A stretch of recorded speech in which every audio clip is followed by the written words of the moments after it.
rows are next to be commended. We're taking down all of those who oppose. Greasy Grove will soon be upon us. Katie High, we're sitting on the battle bus. We're closing in and we'll soon claim victory. Our aim never disappoint, so we have coincidentally stumbled on a legendary. Wait until they see us now, waiting for the opportune time to show them this new power of mine. Wailing Woods is where we landed. We're 2 rows are next to be commended. We're taking down all of those who oppose. Greasy Grove will soon be upon us. Katie High, we're sitting on the battle bus. We're closing in and we'll soon claim victory. Wailing Woods is where we landed. We're 2 rows are next to be commended. We're taking down all of those who oppose. Greasy Grove will soon be upon us. Katie High, we're sitting on the battle bus. We're closing in and we'll soon claim victory. Our aim never disappoint, so we have coincidentally stumbled on a legendary. Wait until they see us now, waiting for the opportune time to show them this new power of mine. Wailing Woods is where we landed. We're 2 rows are next to be commended. We're taking down all of those who oppose. Greasy Grove will soon be upon us. Katie High, we're sitting on the battle bus. We're closing in and we'll soon claim victory. Wailing Woods is where we landed. We're 2 rows are next to be commended. We're taking down all of those who oppose.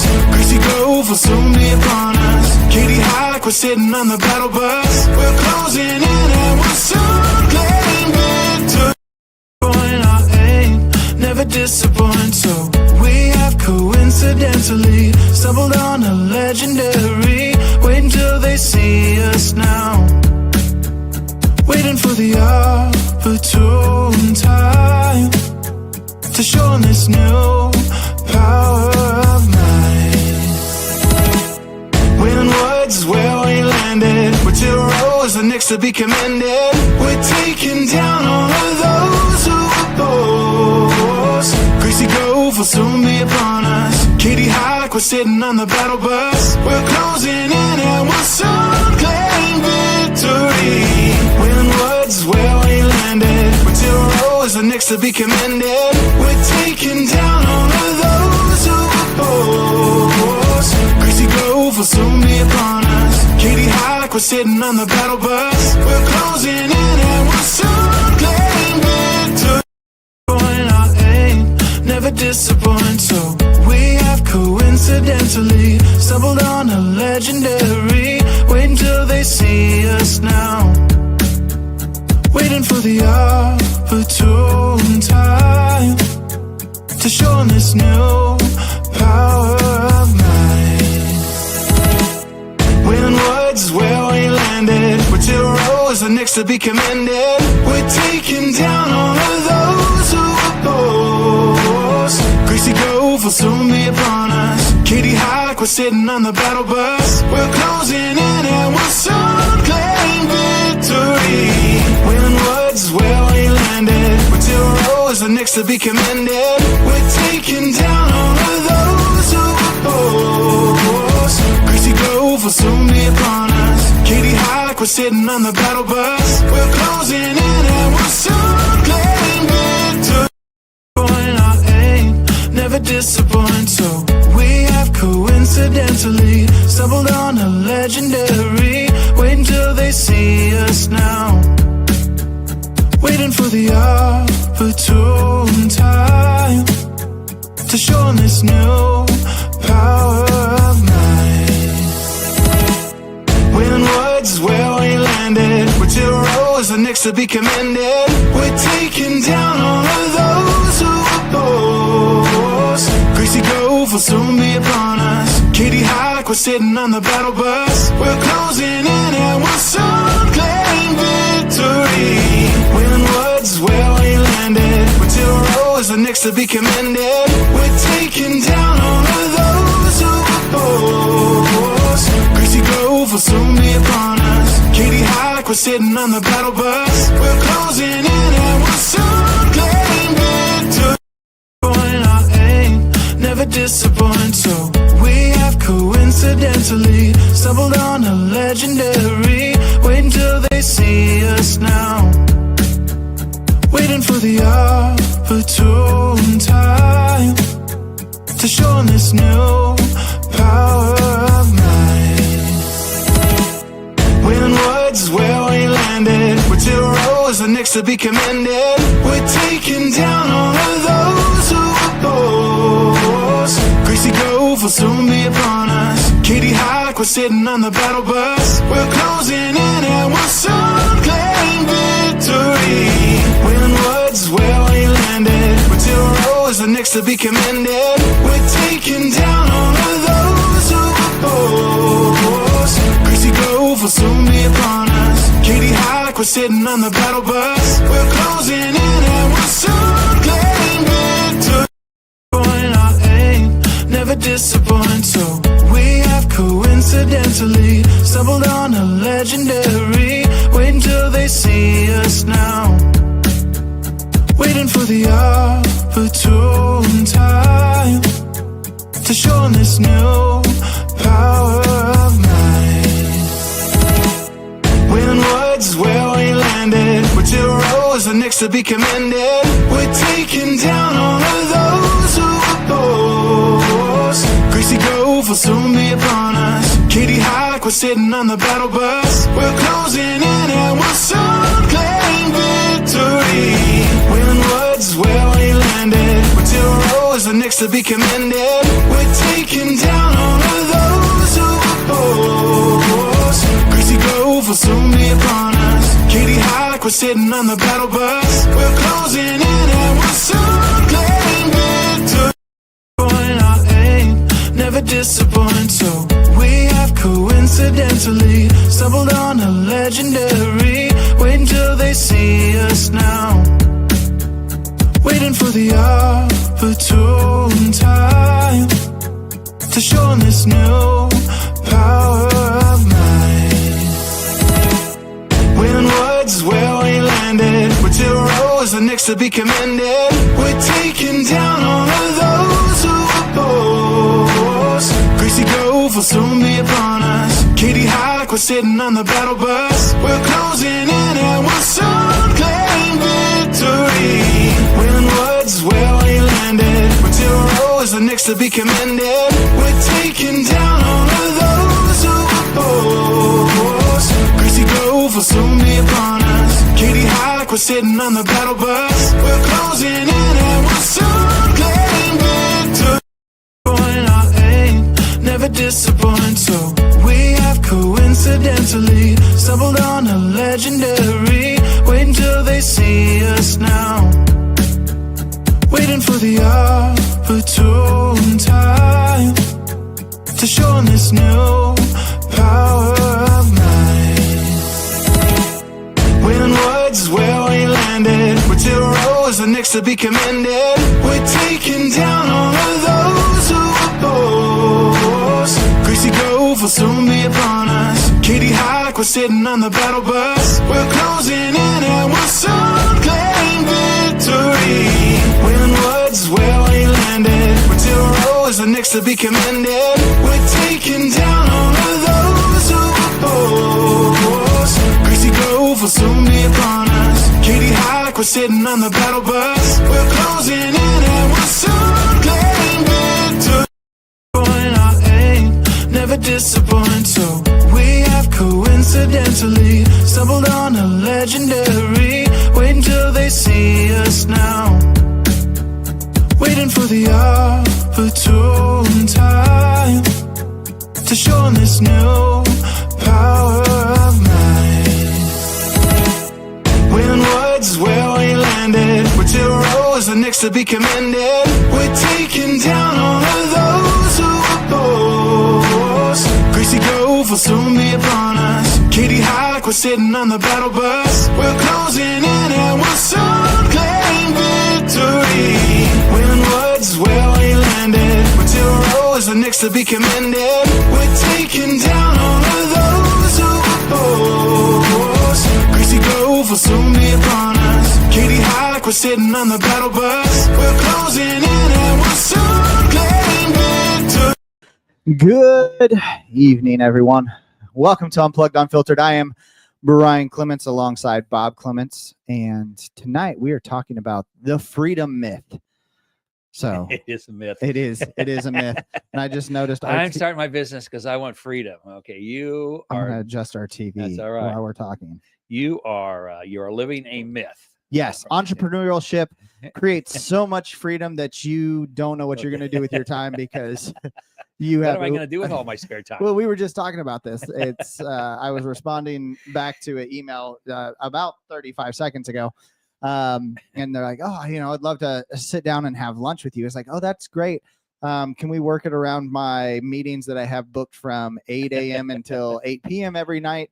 If we can do a 10-minute lunch meeting, that would be great, but it has to be virtual. I'll bring my peanut butter and jelly sandwich. I'll bring my Teams, or we can do a Zoom meeting, whatever like that. And I hope you don't mind if I eat. Yes, because that is my lunch break. Yeah. So no, but I mean, I'm excited because the reality of it is with entrepreneurship, you create this myth, right? That you're going to have all of this freedom, especially when you start, but then you feel trapped very heavily in this freedom. So, and I think every entrepreneur has experienced this. I know that when we've talked to Mike and Cass, it's something they definitely experienced. If you read the book Shoveling Shit, again, you are in the shit for months and years and decades. Yeah.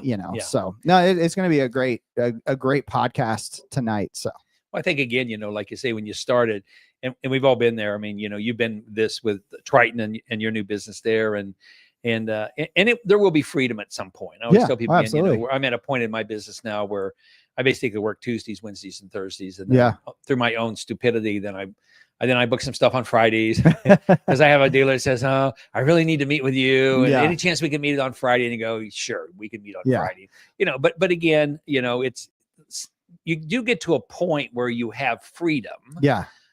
Sometimes the challenge is I love what I do. And so to me, blocking some time out on a Friday that I would normally say, I'm not going to do anything on Friday. I'm just going to do my own stuff that I want to do. Yeah. I just like the business enough that, I always tell you, it's not really work. Yeah. But on the reality of it is I'm not really free. Well, I create my own prison sometimes. I will say that I have started to find a lot of freedom throughout not throughout my day, but a very, very consistent part of my day where I find freedom ends up being about 11 p.m. until about 3 a.m. And then I pass out until about 6 a.m. And so there's a lot of freedom there. Yeah, there is. Where I get to sit down and I watch a movie, and I don't know, out of this, probably the last 2 weeks, 90% of the time I've fallen asleep on the couch with my laptop in my lap. But no, it's definitely all for a purpose. It is. You have to understand it is for a purpose. You're building a dream. I know.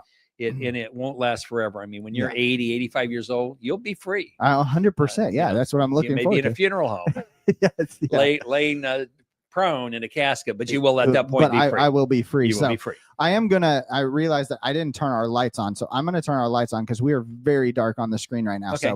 So you can keep talking. I will do that. Or sing us a song. No, or something. I won't sing a song. I would just say again, keep talking. This is kind of one of those. As Brian was talking to me about, kind of our topic for the night. As I work with a lot of dealers and I'm trying to help them again free themselves up on what they're trying to do. And again, I think a lot of times, especially dealers that are business owners that I work with, dealers that I work with that's been maybe doing it for 4 or 5 years, they always go, okay, when is it going to get easier? And I go, well, it's actually easier now than it was when you started.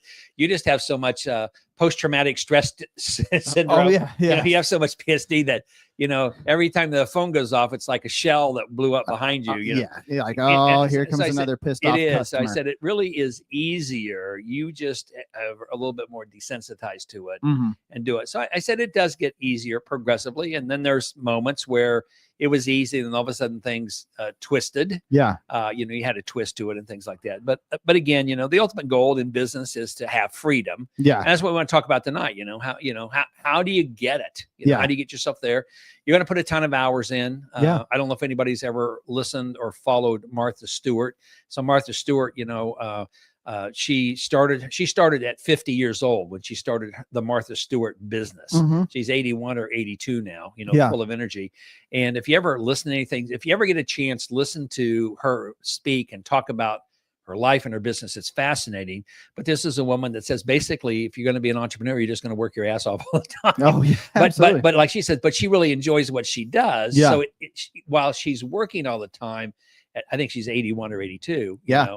She says it gives me the freedom that I want. I get to do what I want to do, choose what I want to do, and things like that. So, I think that's a piece of it, is kind of reframing what freedom looks like. Yeah. As a part of what you're doing. Well, and it goes back again, I think when you step out of a typical job, right, and you go, okay, I'm working this 9 to 5. You quit your job, you start your business, and you think, finally I'm free. Right. Right. Yeah, you are. Right. But the nice thing is as soon as you start your job, right, you don't ever have to, rely on someone's salary. You're getting paid every single month that you're an entrepreneur, right? I mean, that's, that's one perk of Triton, right? There's never been a month that I didn't actually get paid. Which is bullshit. I was gonna say, when my wife and I, as I always laugh with dealers, they go like, well, you just don't really understand it. And I go, hey, look, I've been doing this 40 years. And when we first started, my wife and I didn't have any money. And I said, I was a great salesperson that moved into this other business. Yeah. And fortunately, I was a great salesperson. I enjoyed sales and was very good at it.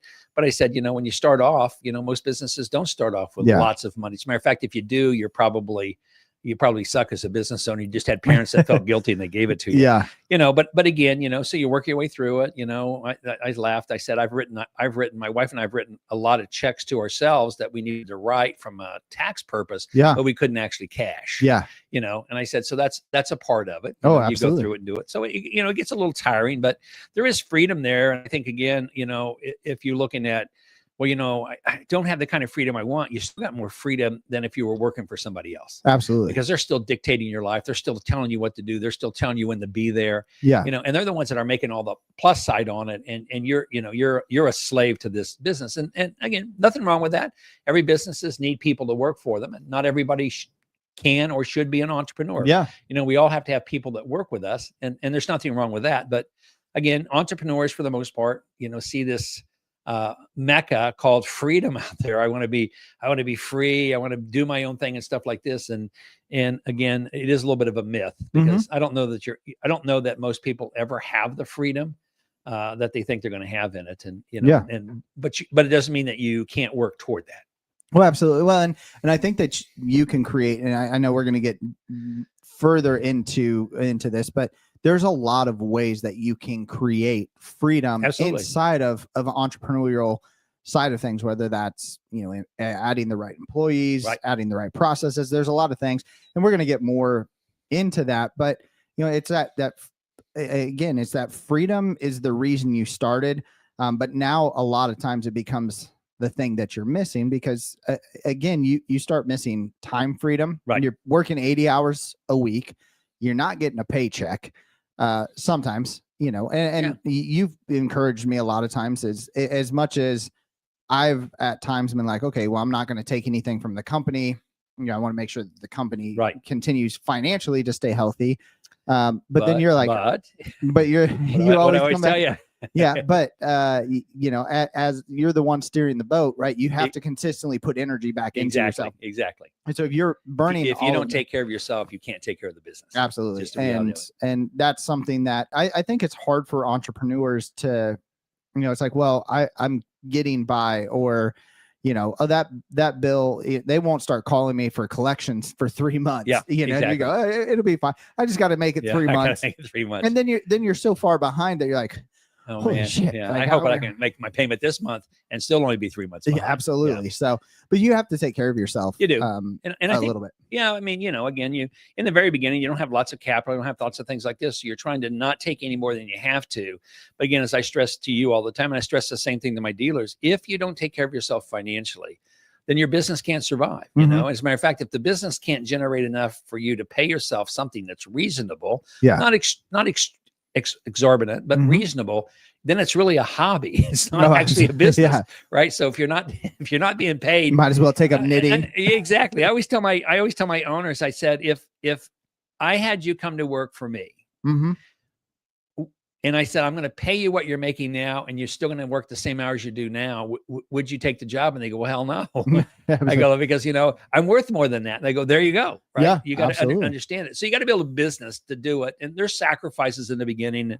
Every small business owner's gone through them. I don't care how long they've done it. And this is why I've stressed all the time, the most important thing you can do as a small business owner is find other small business owners that have been doing it a long time. Yeah, because they will get it. absolutely. They've all not taken a check at some point. They've all had the IRS on their back wanting a payment.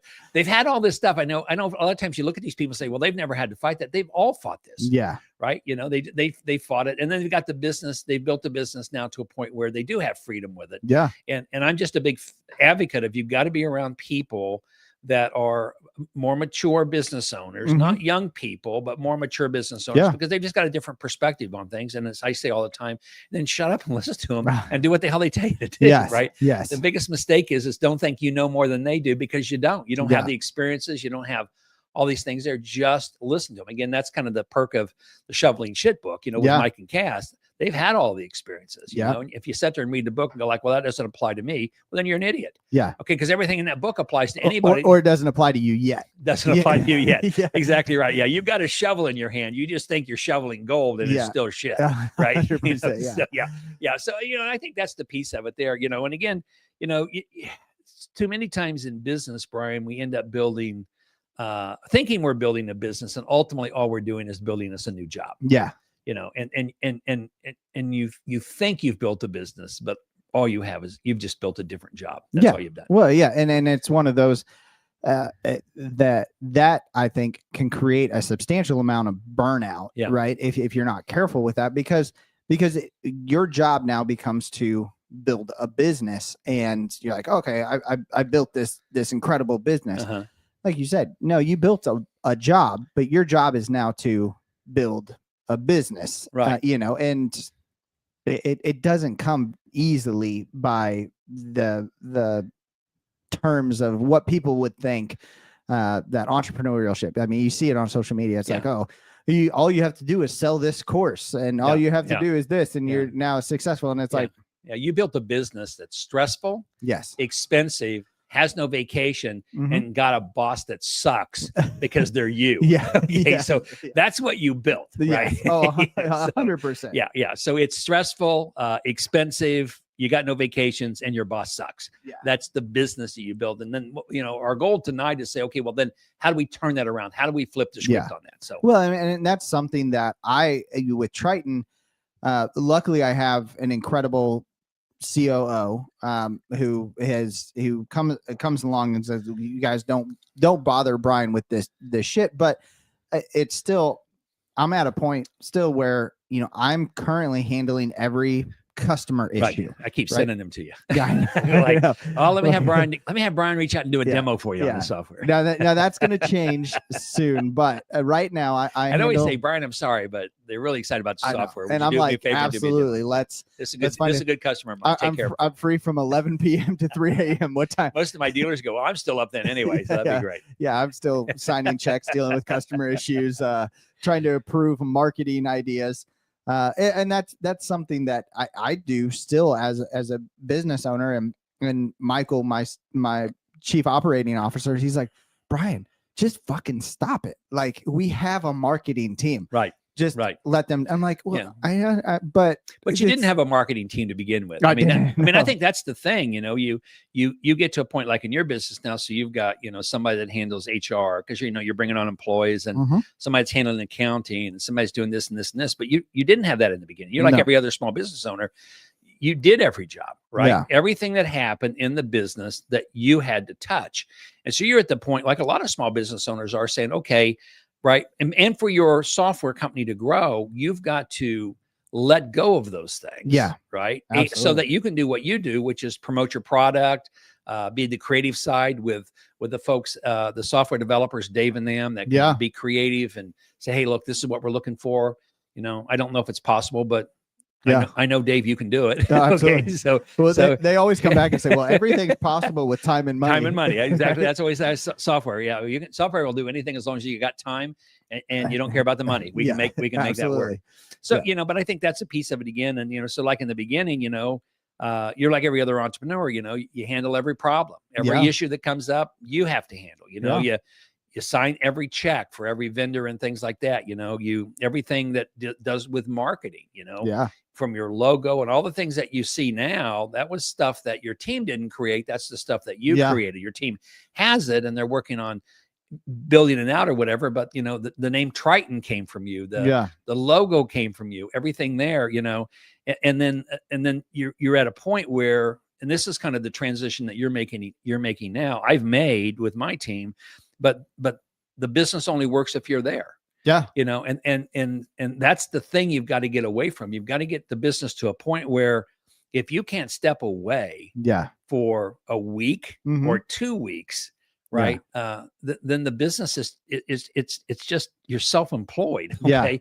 You're not a business owner. You're just an employee of a company that you've created. Well, and I think that's a very interesting take because, in the dealership world, it's something that you've talked about a lot of times. You get the question, you and Jeff and Sarah, and when I worked with you, I got the question. People are like, I've got this awesome opportunity to buy a new dealership. And you're like, great. Can you walk away from your current dealership for 6 months and it not struggle? Well, no, I can't. Don't buy another fucking dealership, right? Yeah. I'm on a couple of different forums on Facebook forums, and I try not to comment a lot. They're forums that are ran. Well, two of them are ran by an actual software company that nobody realizes the software companies running them. But Katie Constellation. Yeah, Katie Constellation is one of the one of the things. It's always laugh when people are on it and they're promoting. They're saying, "Oh, well, this is the best software," and I go like, "Yeah, actually, the software company owns that site that you're on." So they're not going to say anything different. But I would say again, when I'm there, I'm looking, and I try not to interact a lot. But if I see somebody kind of going off path or going off the wrong direction, and other dealers are giving them shitty advice, and I'm going like, okay, I can't let this person go down this path. And there was one that I was just on there with, and this is a young guy that's got a dealership going. He had a landscaping company, he bought a dealership. Dealership's doing okay, but he has an opportunity, and the people that's his vendors are saying, hey, look, if you don't take this opportunity in this town, we're going to give it to somebody else. This is not a chance you want to mess up. And so he's on this forum and it's on this group, and he's asking other people's opinions, and some of them are going like, that's a stupid idea, right? You're struggling to run this one, don't do this one. And other people going like, go for it, take the opportunity. And I'm sitting there going money, right? And I'm sitting there going like, don't go for it. Listen to the guy over there that says, no, that's a dumbass idea. Don't go do that, because you can't even run your one yet. Right. And again, and I always tell my dealers, if you're going to open a second location or a second store, whatever, understand that you have to have your process and everything so well in your first one. You have to, and I'm sure everybody on here is familiar with Chick-fil-A, but you have to be a Chick-fil-A. Your processes have to be so refined that you can bring anybody in with a little bit of skills and they can run your process. And then they're going to run your first location. You're not going to, and you're going to go leave and you're going to run your second location. Absolutely. And you're going to continue to work and refine the processes there. And a lot of people say, well, I don't want to travel an hour to the second location. I'm just going to hire somebody to run it. And I go, it's going to fail. Yeah. Because they're not going to spend your money the way you would spend your money if you were there. Absolutely. And I think that's the piece of it. They think, having another location. And I like to use, again, I'll use Chick-fil-A and McDonald's as an example. And this is a little bit off topic, but it's unplugged and unfiltered. I was just talking to this with a dealer the other day, and I said, so if you look at two fast food chains, and you got McDonald's, that has like 10,000 stores, and you have Chick-fil-A that has 4,000. Open 7 days a week. I says, you tell me which one makes the most money. And they go, hell, McDonald's does. And I go, actually, they don't. Okay. Chick-fil-A is more profitable than McDonald's. with half as many stores, and they are not open on Sunday. Yeah. And I said, it's because their processes are so good and they're focused on one thing and one thing only. They want that customer to have an excellent experience in their store. My pleasure. Exactly. My pleasure. And McDonald's, they just want to get your ass in and out. Yeah. Right. As fast as they can. Yeah. Food quality. Sometimes it's good. Sometimes it's not good. I mean, it's McDonald's. Yeah. But again, we have a Chick-fil-A not too far from us, and they just closed it down, put in 3 more drive-throughs through it, reopened it back up, made the setting area smaller so they can make the kitchen bigger. Okay. Oh, absolutely. And I've never seen a time starting at about 10:30 in the morning when they open up all the way up to when they close. The drive-throughs are full all the time. Absolutely. And again, their chicken's good, but it's the experience you have there. Yeah. Right. And they got the processes in place. And I think that's the piece of it. You've got to make sure that, the processes, it's freedom is not working more hours. Freedom is having better processes. And I think a lot of times people say, if I just work more hours, I'm going to have more freedom. You will not. No. Okay. Working more hours does not produce more freedom. Yeah. Working more hours on your processes will produce more freedom. Yeah, absolutely. But you just putting in 15 hours a day or 18 hours a day and thinking that if I do that long enough, if I can gut it out and just keep pushing on that, and I'm happy to work 18 hours a day, that I'm finally going to have more freedom, you're going to burn out. Yeah. Right. You're just going to burn out. So again, I think that's the piece of it, moving from, somebody that's a business operator to a business owner. Well, and to go back on that point, right, is the more hours you put in, the more consistently you put those hours in. When you feel like, okay, I'm going to work this, these are the hours. And it's something that I was guilty of. And I think every entrepreneur has to do it at the beginning. You do, but then sweat equity.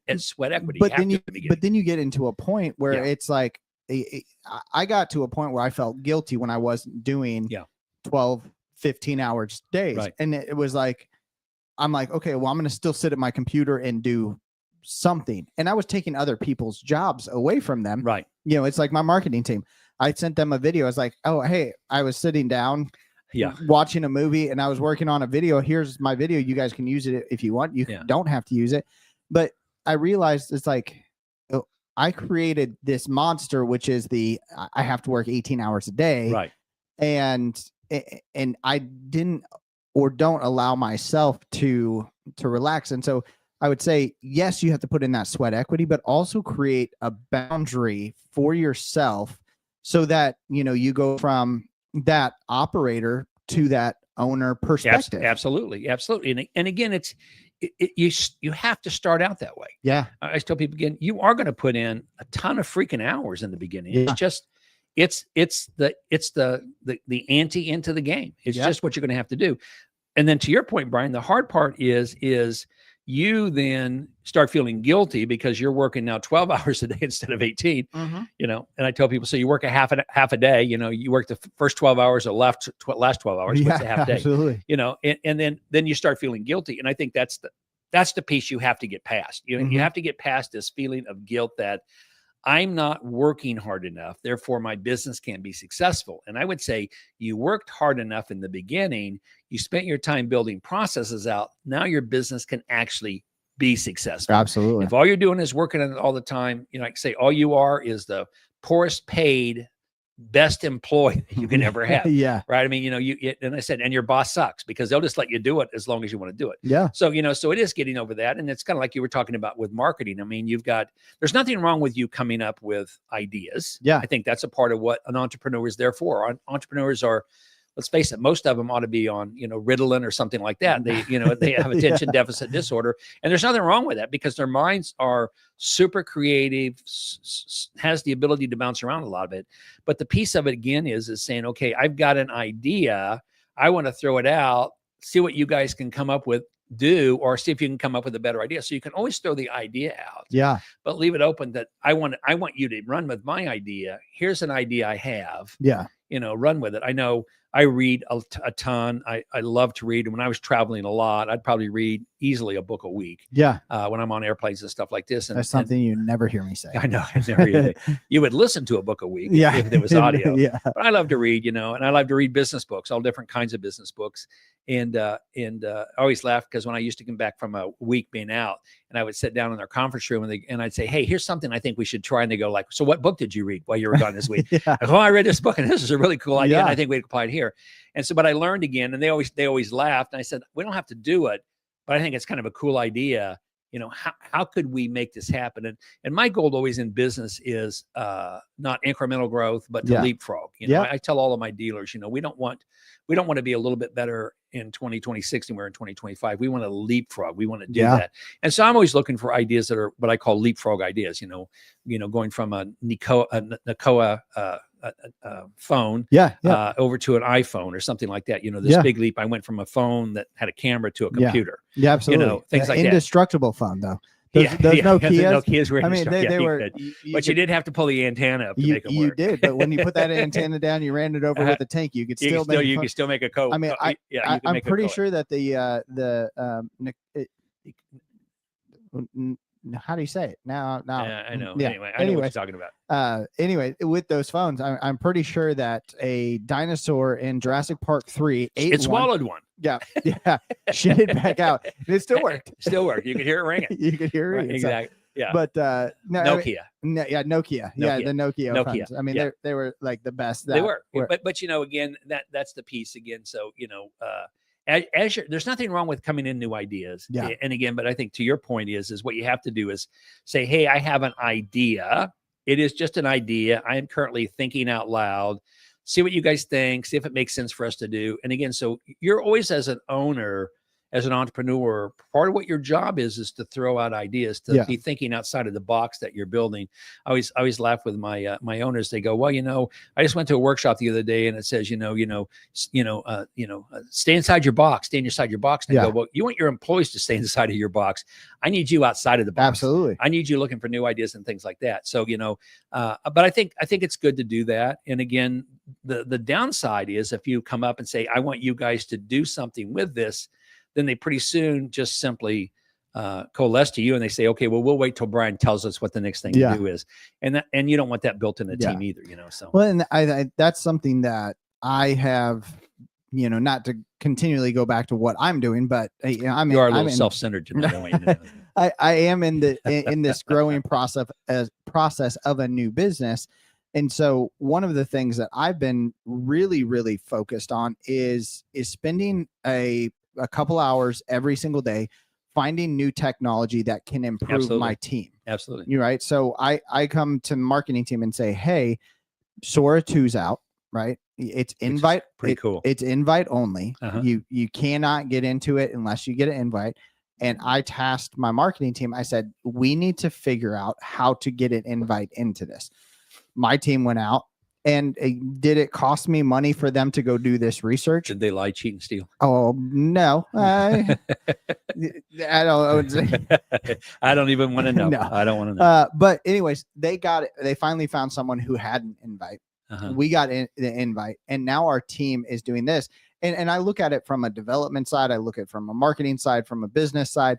I'm constantly looking at and saying, you know, how can I replace what I'm doing? Yes. Right, myself with a system that can do that. Right. And people go, well, it's AI. Shit, we're building AI-based business. It's okay. If we don't use AI, then what are we doing?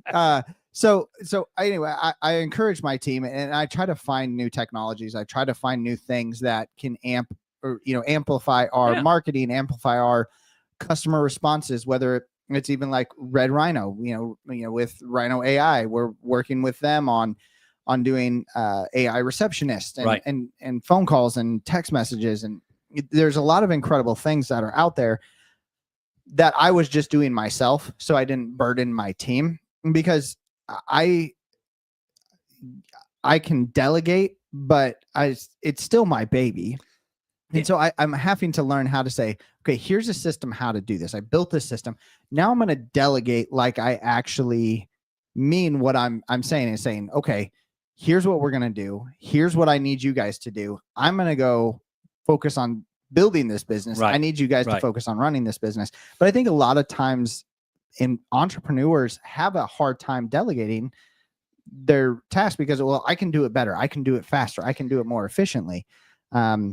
You know, but you know, and again, can you? Sure you can. Yeah. Right. Sarah, when she does a workshop for dealers on delegation, and one of the things I always appreciate, because she clarifies Most dealers say, well, I delegate a lot of stuff. And Sarah goes, no, you dump a lot of stuff. Yes. Okay. Uh-huh. Dumping and delegating are two very different things. Yeah. Delegation is a training process. Uh-huh. And she always says, and I think it's so true, she said, if an employee that you have can do what you do at least 80% as good as you can do it, that's good enough. Yeah. Okay, that's good enough. Yeah. And the perk of it is when you delegate, you freed some of your time up. This whole thing is about freedom. Yeah. If you delegate a task that frees you up an hour a day or whatever, that's an hour that you didn't have before. And now you're getting the freedom you want. But if you don't delegate, if everything has to go through you, you're never going to have the freedom you want. Absolutely. Well, and that I think leads us kind of into, our next point is you have to lead people. Absolutely. Don't babysit them. I mean, micromanaging I've never seen a company succeed by being micromanaged. No. And it's your job isn't to manage, it's to inspire, it's to measure, and you have to manage the people, right? And once, well, I say that you have to manage the people when you kind of start out. Once you build the processes, then you manage the processes, and the processes manage the people. But you have to inspire and say, this is what I'm doing. I mean, when we go to Equip in 2 weeks, I'm not going to be sitting around on my phone being like, oh, well, I'm responding to emails. No, I'm going to be leading with a purpose. I'm going to be, okay, Brian's got a passion for this, and my whole team's going to then follow that. If I have a negative, and this goes back to last week's topic, if I have a negative attitude where me as the CEO is just sitting there texting on my phone the whole time, people are going to be like, well, he doesn't give a shit. Why am I going to give a shit? Oh, and that's exactly you got to inspire in multiple different ways. Exactly. And you then replace, and that comes to the point is, once you've built those processes, you replace your micromanagement with metrics, because you can monitor the process without having to monitor every single person. And I mean, we've seen this in dealerships over and over and over again. It's you go, okay, well, what do your numbers look like? Well, I know that we're sucking. Yeah. Well, why are we sucking? I have a bracket around the bottom number on my income statement. Or it's in red. Is that bad? No, it's colorful. It's colorful. And yes, it is bad. Yeah, it is. It is bad. They don't call it a Red Friday. They call it Black Friday. Exactly. For a reason. Exactly. So, but you have to create those processes. You have to understand the metrics, and you manage the metrics, and then let your metrics or your processes then manage your people. So, when I think again, and I always tell my dealers, your processes are good when you have very few questions that your employees come and ask you. Yeah. So if your employees are constantly asking you questions, then you got a process problem. Yeah. And I always tell my owners, if you get the same question asked twice, you don't have a process. So you are the process. And as long as you're the process, right, you're never going to have freedom with it. And the other thing that happens, if you don't create a process, and then, it's kind of like you said, managing and coaching and leading your people, when somebody, I always tell my dealers, when somebody asks you a question, you should always say, hey, that's a great question. Yeah. Okay. Always compliment on the fact that they thought about a question. And I said, so what do you think we should do? And then they're going to go, well, I don't really know. And I said, that's why I came to you. And I said, well, I appreciate you coming to me, but but if you were me, right, what would be some options you want me to think about? And I said, what you have to do is force them how to think. Absolutely. And then they may come up with two terrible options.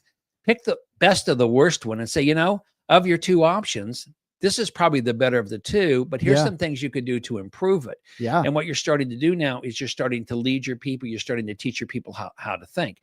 If every time somebody comes to you, then and you give them the answer, I call it, mental socialism. Basically, they're using your brain instead of theirs. Yeah. Right. So, and their brain just keeps getting weaker and weaker and weaker. Yeah. And pretty soon you're it. So I think, again, that's a piece of it. Like you said, lead people. Mm-hmm. You lead people, again, by having good processes. They know what their vision is, what the goal is. We've talked about that before.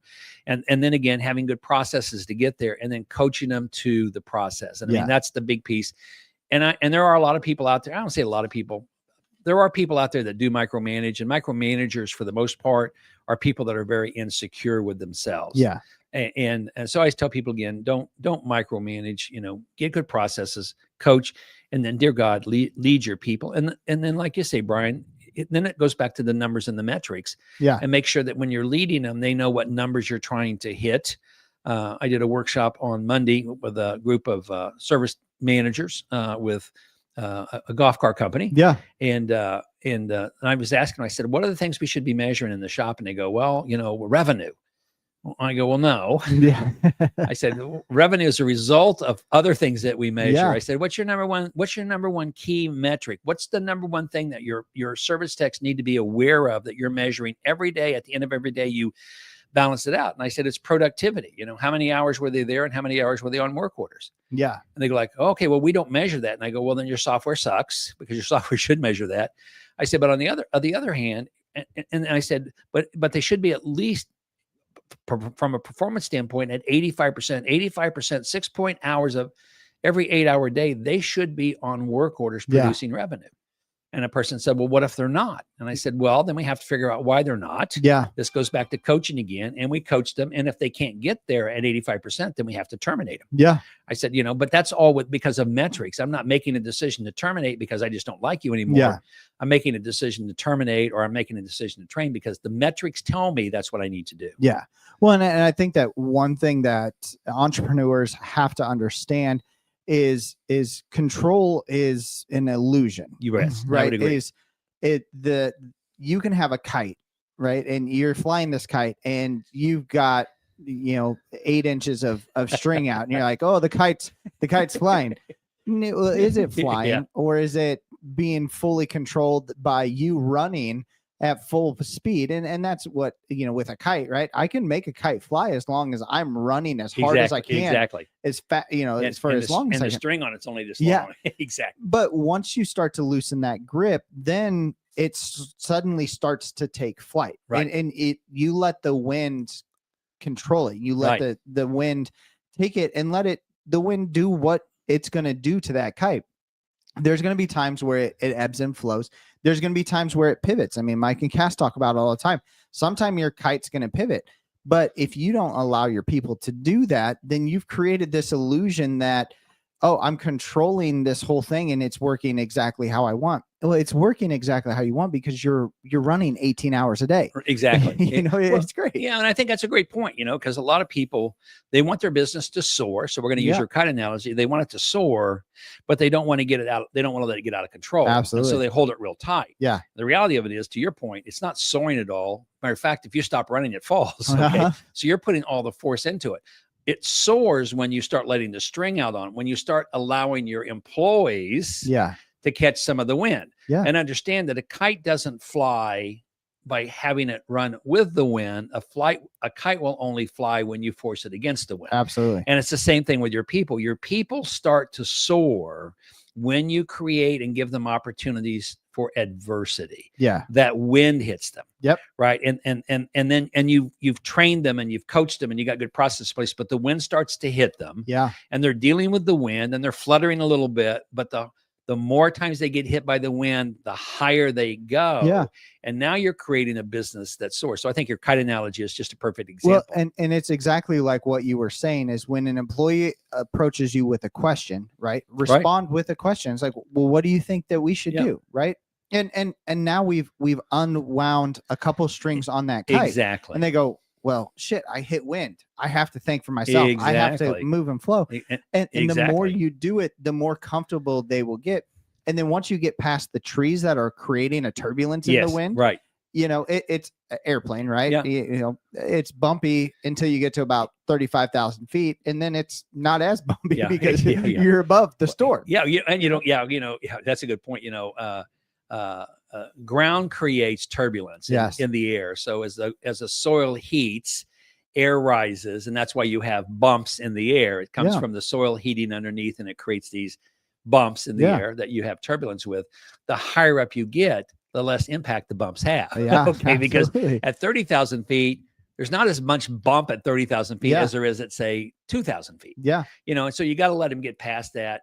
And again, it's I always tell my owners, you need to teach your people how to think like you think. Yeah. If you want people to take your business and run with it and soar with it, teach them how you think. And the easiest way to teach them how you think is not give them answers. Yeah.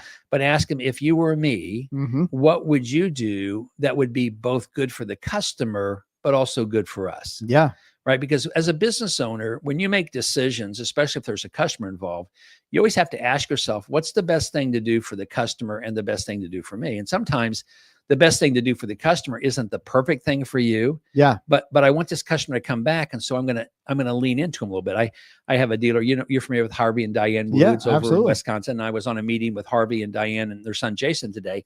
And we were talking about this exact same thing. I said, one of the things that I appreciate about them is what I believe they are a world-class dealership. Mm-hmm. They're not the biggest dealership out there, but they're world-class. They take on new product. They're always innovating, and they really take care of their customers. Yeah. I mean, their customers are their number one thing. Absolutely. And they've been around. I don't know. You've been at their dealership. I have, 50 years. I mean, it started by Harvey's dad. Absolutely. And we were talking about that today. And I said a lot of dealers are only focused on what's the best for their business. And I said, Harvey, you and Diane have built your business on what's the best for our business, but also the best for the customer. And Harvey said, yeah, I'll give you an example. He said, I had a customer that came in and spent $9,000 on a mower, zero-turn mower. And the customer had it for about 5 days. And he came back and he said, Harvey, this is just not going to work for me. I'm going to return it. Now, you and I both know that the moment that lawnmower is sold, floor plan's paid on it. Harvey's paid the floor plan company. Harvey doesn't have actually $9,000 now. He's got money. He's a successful business person. But he said, but I said, you know what? If it's not right for you, I don't want you to have it. Let me write you a check for $9,000 and do it. And Harvey goes, that was a pretty hard check to write because you say, the moment that mower is sold, you pay the floor plan off and you got maybe what, $1,500 profit, maybe out of the deal. But he wrote the guy a check for $9,000. And then the guy came back and he brought a friend with him. He said, I just told my friend what you did. And he wants to buy a tractor. And I told him, you got to go down to Harvey. And so Harvey ended up selling his friend about a $70,000 tractor. Yeah. Okay? Oh yeah. And this guy didn't buy another lawnmower. He bought something different, what he wanted. But again, he did the right thing. And he shared that with his people, you know, and he said, hey, this is why we do business. This is how we stay in business. And because he's trying to teach his people, if somebody comes in, the customer comes in, just take care of the customer, right? Yeah. And it might end up costing us a little bit of money, but the customer it'll come back. It'll pay back. Oh, absolutely. And that's what he does with his people. His people understand this is how Harvey and Diane run their business. This is the level they run it at.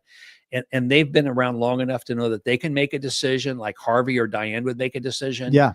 And Harvey and Diane are going to back them up. Absolutely. And I think that's the piece where Harvey and Diane now can get out of their business. They don't have to be there anymore. They do have freedom. I know that because Harvey took me out on his bass boat on the Black River, and we went fishing for an afternoon. Exactly. But they didn't get there overnight. Yeah. But they've built the business to where their employees, they let the string out. Yeah. And they let their people make decisions. And because they've taught their people how they make decisions. Yeah. And I think that's a lot of it. And again, so, in essence, control is an illusion. Yeah. Right. But again, what you want to do is to create the control you want. You've got to let go of the damn kite string. Well, and I think that all comes back again to that kite, right? Is you give the kite is your business. The kite is your people. Right. Your employees are the kite.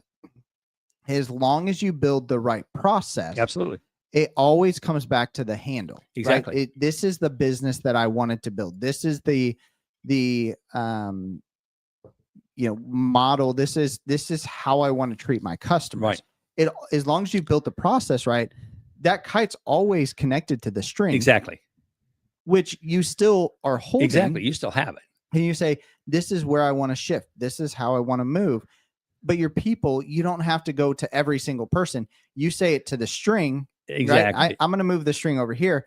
And now my whole team is going to shift and work. And yes, there's going to be turbulence. There's going to be bumps. Yeah. But they always come back to that common core handle, which is you and the process that you have built, which is your string. So I think that's a good point. Your string is your process. And again, you always have control.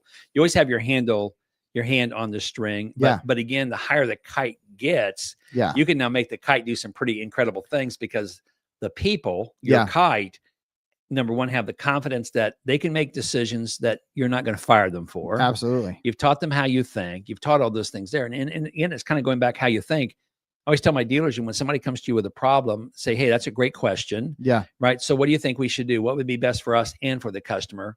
And they go, well, I don't really know. That's why I came to you. And I say, well, here's what I want you to do, Brian. Yeah. I want you to take about 5 minutes and I want you to come back and I want you to have me 2 options. Yeah. Right. Of what you think is the best way to do it and force them again to come back with a couple options. Again, like you say, put a little turbulence there. And then as they do it, many times the options won't be probably the best options, but pick one. I always tell people, pick one that's, if they're both terrible, pick the best of the terrible ones. Yeah. Give them some guidance and say, hey, this is what I would do. What do you think about that? Okay, let's give that a try. And it doesn't take long, though, before all you have to do is let the string out. Yeah. Right now, when they come in the morning, strings all the way out. Yeah. And they just fly. Well, and I think so that, looking at that, and I can visually see my kids, right, is they love kites. They think that they're the coolest things in the world for about 45 seconds. Right. And so what do I do, right, is I get the kites up, I get them up going, and then I tie it off to a fence, right? And I go, okay, it's got good wind. It's got like everything's working fine. They can go play in the pool. They can come out. The kite's still flying. They get 45 seconds of enjoyment, and then they go back to the pool and they go, this. And I think that's getting that freedom back as a entrepreneur. Is okay. I've loosened the string. The kite's flying on its own.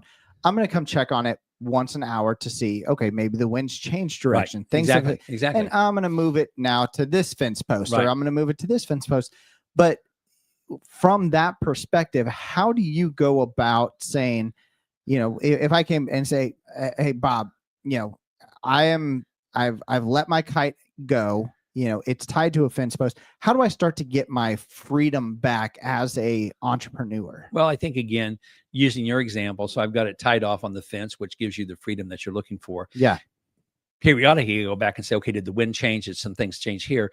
I tell all my dealers, the first thing you should do is really do an audit, and take a list of everything on a piece of paper, on a notepad or whatever, everything that you touch in a week. Yeah. So just starting on Monday morning, take a notepad, and everything that you touch, that you have to touch, every decision you have to make, every question you have to answer, list it on a pad of paper, on a legal pad. And then at the end of the week, you go through and take a highlighter, a yellow highlighter, and highlight everything that only you could have done on that list. Okay, so here's all the things you did. Yeah. Right. But of all those things you did, what are the things on that list that only you yourself, only Brian Clements would have been the only person that could handle that, everything. And then start building a handoff plan. Say, okay, so I have 40 things on this list that I touched this week. And of the 40, there were 20 that I absolutely had to touch, but there were 20 that I didn't. Yeah. And so then at that point, then you say, okay, of those 20, I didn't have to touch those. I did, but how am I going to now hand those off? How am I going to delegate those? Yeah. And then as a part of that work, then you're going to say, and who am I going to delegate them to? And keep in mind, delegating and dumping are not the same thing. Yeah. When you delegate a task, you have to assume it's going to take you maybe 3 weeks to teach a person how to do the task. Yeah. So they're at least 80% as good as you were on the task. Absolutely. So a lot you of got to run with the kite for a minute. Exactly. Yeah, you got to start exactly before you let it go. You dump it. You just go. And it just crashes into. I haven't unwound anything, but yeah, here you go. Here you go. Fly. Yeah, fly. Exactly. So I think that's what I do. So I would start off, say, tomorrow. Yeah. Say, take a legal pad and starting tomorrow for 1 week. So from Thursday of this week to Thursday next week, and make a list of everything that you've touched. And then on Friday of next week, that'll be then the full week, go through with a highlighter and highlight everything on that list that you literally, no one other than you were the only person that could have done that. You will be surprised how short your list becomes. Absolutely. Okay. And then from there, you start say, okay, next week, I'm going to build a handoff plan. Yeah. Okay. And I'm going to start meeting with my team and say, hey, Brian, Mhm. here's 3 things that came up that I know you can handle. I want to turn these over to you, and I want to work with you a little bit. And so for the next couple of weeks, I'm going to keep helping you with the kite. Yeah. I'm going to have a hand on it. You're going to have a hand on it. But in about 2 weeks, I'm going to put the control in your hand, and I want you to make this thing soar. Absolutely. So that's what I would do in the beginning. This first thing, you just have to start an audit. I think you'd be surprised. You touch a ton of stuff, but when you actually go through and ask the question, of all the things I touched, what did I really, only me was the only one that can solve that. I think you'll be surprised how many things on that list you can turn over to somebody else. Well, and especially as your business ages, again, if you're new in your entrepreneurial journey, you're going to have to touch everything. You right? are in the beginning. You're going to Absolutely. have to run with that kite. Absolutely. That is what it is. And that's something that only until you start building the proper team, I had people on my team that I go, okay, and I gave them way too much. And sometimes when you give the kite too much, rope or string, it falls very quickly back to it the nosedives. Yeah, it nosedives because there's nobody there doing that tension and stuff that you have to do to keep it in the air sometimes. And so as a young entrepreneur, you have to keep that tension there. You have to keep a force against the force. But once you get that done, then you can kind of start building almost a weekly rhythm to it and saying, okay, every so often I got to keep pushing this and I got to do this. And I will say that in our company in Triton, Michael has created, we have a weekly meeting every single week we meet. We actually, as a team, we meet probably 6 times a week, but again, we are in the building process of it. But with that being said, is we are constantly, Michael has these sayings, okay, here's what we're going to do. And he has told me that during our team meeting, our weekly team meeting, I am not to talk until the very end of it. And go, good job, Michael. Yeah. And he goes, everyone has to come to them and say, okay, this is what we're doing. This is where it's at. Brian, this is where we need you to assist. If they don't say my name, and he goes, they have to say your name for you to actually say a word. That's great. And I go, that's great. I go, and he goes, no. He goes, you don't need to be worried about this stuff. You need to be worried about other things. Yeah. And so he's created this weekly meeting, and I think it's very beneficial for any entrepreneur, even if you don't have an employee, is have a weekly meeting with your spouse, with your parents, with you, and say, hey, this is where I'm at. This is what I'm working on, and have someone who creates some accountability. I know you guys do weekly. We meet every week. I've been on. You've been on many of those meetings before. Years. And everybody on there meets, even though it's not areas that they're responsible for. Because in my mind, I need you to understand everything that's going on in our company. And again, it may not impact you, but I need you to understand this is the things. And so when you ask somebody a question or for them to do something, and you go like, well, damn, I asked them yesterday and get back. On the money meeting, you went like, oh my God, they are loaded this week. Okay. So you have an appreciation for it. I think the other thing again, Brian, and they say this to Michael, he's got the team meeting, they're reviewing, they're talking about their wins, their numbers, their metrics, problems that they're having. Right. And he's letting them work through their problems. He's teaching them how to fly their kite. Absolutely. And again, all you need to do is periodically go out and judge the kites. Yes. And if somebody says, hey, my kite is falling, and they say, Brian, help me. I'm doing demos, but I'm really struggling with this. And Brian, you're the one that probably knows best of all, since you helped build the software. Dave had a little bit to do with it, but but you helped just a little bit. But again, other than you, Dave could probably help him too, but maybe not so much as Michael or whatever. And so they'll pull you in at that point to help them fix this little problem. But I think it's a great way to do. And I think what it does is it creates that rhythm in your business that you're looking for. Having that weekly meeting really starts to build that rhythm that you're trying to find in your business. Well, and I think not only having that weekly meeting internally with your company, but it goes back again to something that we said at the very first point, is having a weekly or even monthly meeting with other entrepreneurs, right? Because, and I'm going to go back to the aviation kind of illustration, right? When a plane is flying and there's another plane that has flown the exact same path, they're getting data back from that other plane saying, hey, shit's going to get bumpy. Holy crap. You need to adjust your altitude. And if you're flying a kite, anybody who's flown a kite before, right? That I could have it fully stretched out and it's struggling to stay afloat. I bring it down 10 feet and I've got a lot smoother air at that 10 feet. And so having those conversations with other entrepreneurs who have flown that path and go, hey, it's going to be a little bumpy, but if you come down here or if you go up here, you're going to have smoother. It's gonna smooth out. Doesn't mean that it's not going to be perfectly smooth, but it's going to be better. Or they're going to say, hey, I know you're heading from Atlanta to Kansas City, but you need to actually go up to Minneapolis and come back around. There's a massive storm that you're going to go through. There's a massive storm. And they divert you. They do. And so it maybe takes you an extra 20 minutes to get there, but you get there. Yeah. And your head's not pounding into the overhead luggage and stuff like that. So I'm with you. I think, again, it's and it's just kind of like you mentioned, that weekly meeting creates the rhythm. You're trying to get your business in a rhythm. Yeah. And the other thing I think, again, as you do those, is especially because, I talk about process a lot on here. Absolutely. Is every week you should be looking at your system and saying, okay, what process do I have? What questions have I been asked multiple times that needs a process design form? And then at least once a week, add or improve a part of the process in your business. Yeah.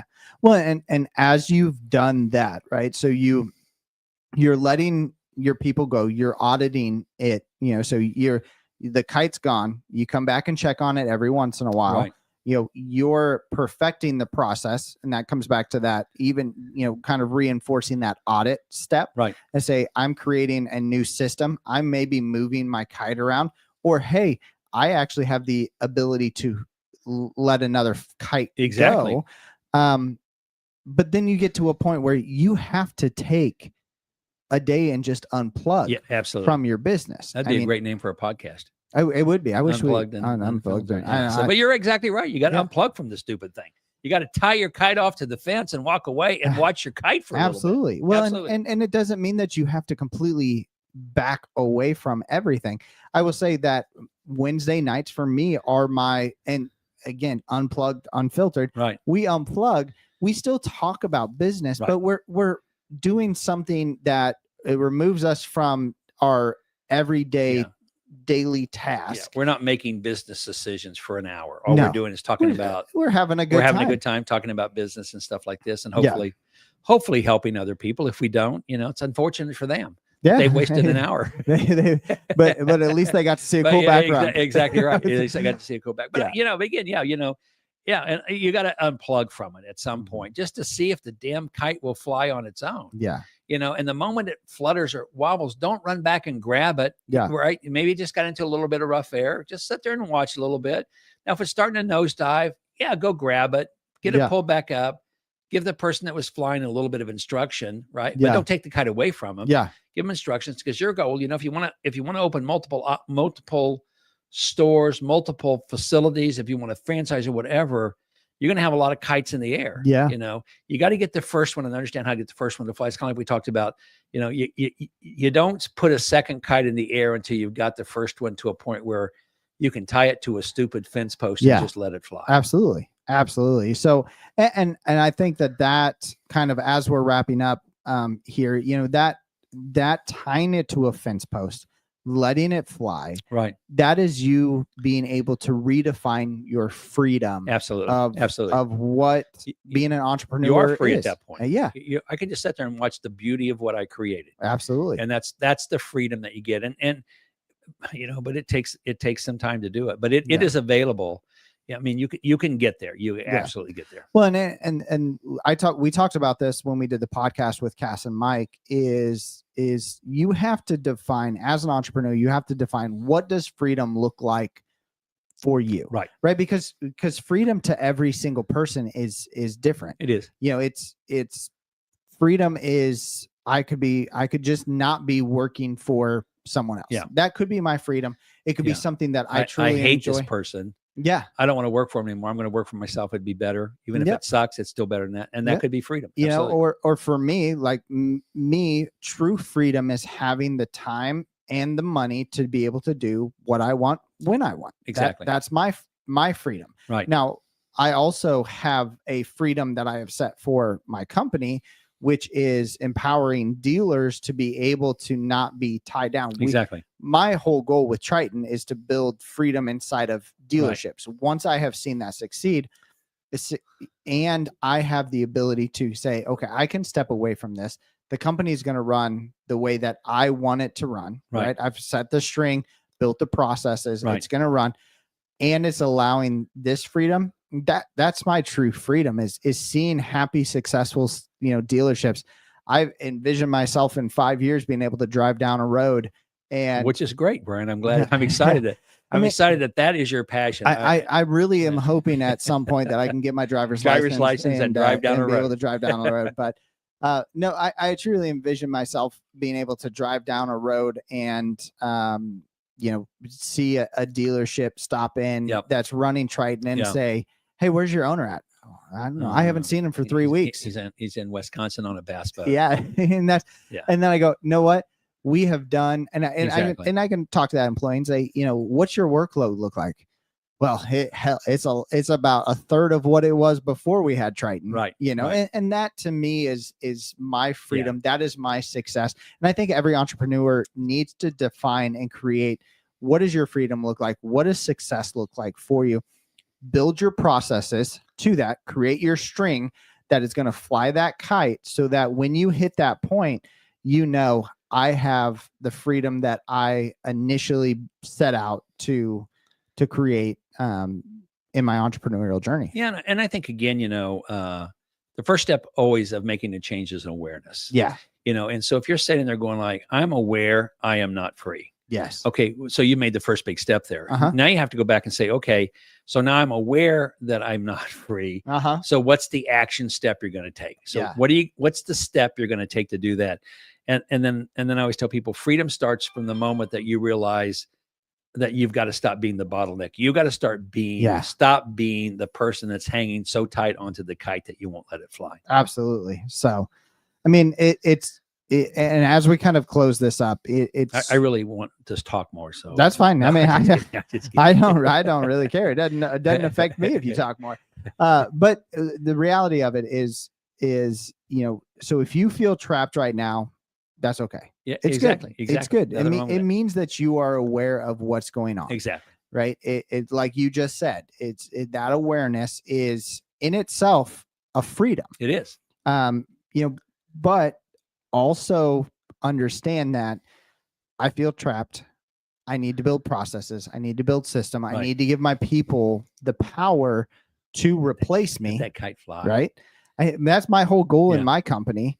Is every time I bring on an employee, he goes, how is this person going to replace me? Yes, absolutely. And it's the same thing with AI. And I think a lot of people, and when we talked about this, is, people go, oh, well, AI is going to make people dumber. Right. And you had a perfect example. I go you go, yes. Yes. It won't make you dumber. Yeah. But it's, 20 years ago, and you brought up this example, 20 years ago, when you needed to go somewhere, what did you do? I unfolded a map. Exactly. And most people today couldn't refold a map after they've unfolded it. Okay. Yes. Yeah, I unfolded the map. And then from there, we had a thing called MapQuest. You remember MapQuest? Yeah. Mm-hmm. And so you can go on MapQuest and it would print out your directions turn by turn. Yeah. And then we went to Garmin GPSs, which were, like a massive shift. Yeah. But you had to spend like $600 or $700 to get a Garmin GPS in your car. And today, when you buy your iPhone, you can click on, holy crap, how do I get there? Yeah. And it goes, well, you're currently here. Do you want to start from here? Sure. That's great. Yeah. And then you can set it in your car, whatever like this. And it gives you, all you have to do is listen to it. Absolutely. And that's, I think that's a cool thing about Triton. It's, people talk about, well, I'm not comfortable with AI. Oh my God, you use AI all the time. You're just not aware of it. If you're talking to your phone, Siri or Alexa, you're using AI. If you're talking to your thermostat, you're using AI. If you talk to your stupid car, you're using AI. If you got a Tesla, you're using AI. Your AI has been incorporated around you for a long time. Yeah. It's just the fact that you've never really seen the power of it. It does little things for you. That's kind of the cool thing about Triton. It opens up a whole nother world for dealerships. Yeah. So anyway, I'll stop talking now. No, it's fun. And it's exciting to see where technology is leading. Yeah. And I would encourage everybody who is an entrepreneur is lean into technology. Yeah, absolutely. It is not going to replace any of your people, but it unlocks their full potential. It does. It truly does. It's not replacing a map. It's not, Garmin didn't replace a map. No. It just digitalized it. Exactly. And then what we have now is it took it and put it into a digital realm, and it talks to you. Now, I just at some point hope that I can select the true dialect that my phone talks back to me and be like, you dumbass. What a dumbass. You should have turned back there. But until we get to that point, I'm still not going to be it'll fully be there. satisfied. It'll be there. It'll be there. So, cool. anyways, no, it was a great conversation. I mean, and freedom, the freedom myth, it's something that every entrepreneur struggles with. I started my business. I should be free now. Right. That's bullshit. It doesn't actually happen like that. But it can. Well, not when you start. No, when you Not when you start. Yeah, when you're you're still trying to make a kite. Yeah. In the beginning, and you forgot that a kite needs a tail to stabilize Absolutely. it. You're like, I put my kite up and it's terrible. I go, well, you got to put a tail on it. That's what creates stability on a kite. Absolutely. But yeah, you're right. But I mean, once you get that kite started, you've got to release it. Absolutely. You've got to let it fly. You've got to let the wind take it. And yes, it's going to be turbulent. It's going to be bumpy. You're going to shovel some shit. Yeah. But get your business to a point where you can tie the string on a fence post and walk away and watch it and enjoy it. That's going to be the title of my book. My business on a fence post. My business on a fence post. So I'll buy a copy. Yeah. We'll probably give away all of them on Unplugged and Filtered. But with that, we are going to unplug. It has been an incredible night with you guys. I appreciate everybody who's here. And if you guys ever have any questions, you have any comments, reach out to us, info@unpluggedunfiltered.com. And I will tell you, be on the lookout within the next week. If you go to unpluggedunfiltered.com, there is going to be a massive upgrade to our website. And I have to shout out iTrack LLC, Brian Diamond and his whole team. They are building us an incredible new website. And so I would encourage you guys to make sure you check that out. Follow us on all of our social medias. I will be posting when that new website goes live. We also do post all of our old podcasts on there. So if you missed something, so if you heard us talking about any of our previous podcasts and you have no idea what we're talking about, sucks to suck. You should have listened. But if you didn't, they're all on there. They're all on there. Yeah. They're all on YouTube. They're all on Twitch. You guys can check those out. But we appreciate every single person who attends and watches. And with that, we are going to unplug for the night. I am going to go back home and probably sit on my couch and work on my computer. That'd be great. With that, thank you guys so much. Thanks, everybody. I we will appreciate it. catch you guys next week here live on Unplugged Unfiltered. Never disappoint, so we have coincidentally stumbled on a legendary. Wait until they see us now, waiting for the opportune time to show them this new power of mine. When words is where we landed, we're 2 rows and next to be commended. We're taking down all of those who oppose. Greasy Grove will soon be upon us. Katie high like we're sitting on the battle bus. We're closing in and we'll soon claim victory. When words is where we landed, we're 2 rows and next to be commended. We're taking down all of those who oppose. Our aim never disappoint, so we have coincidentally stumbled on a legendary. Wait until they see us now, waiting for the opportune time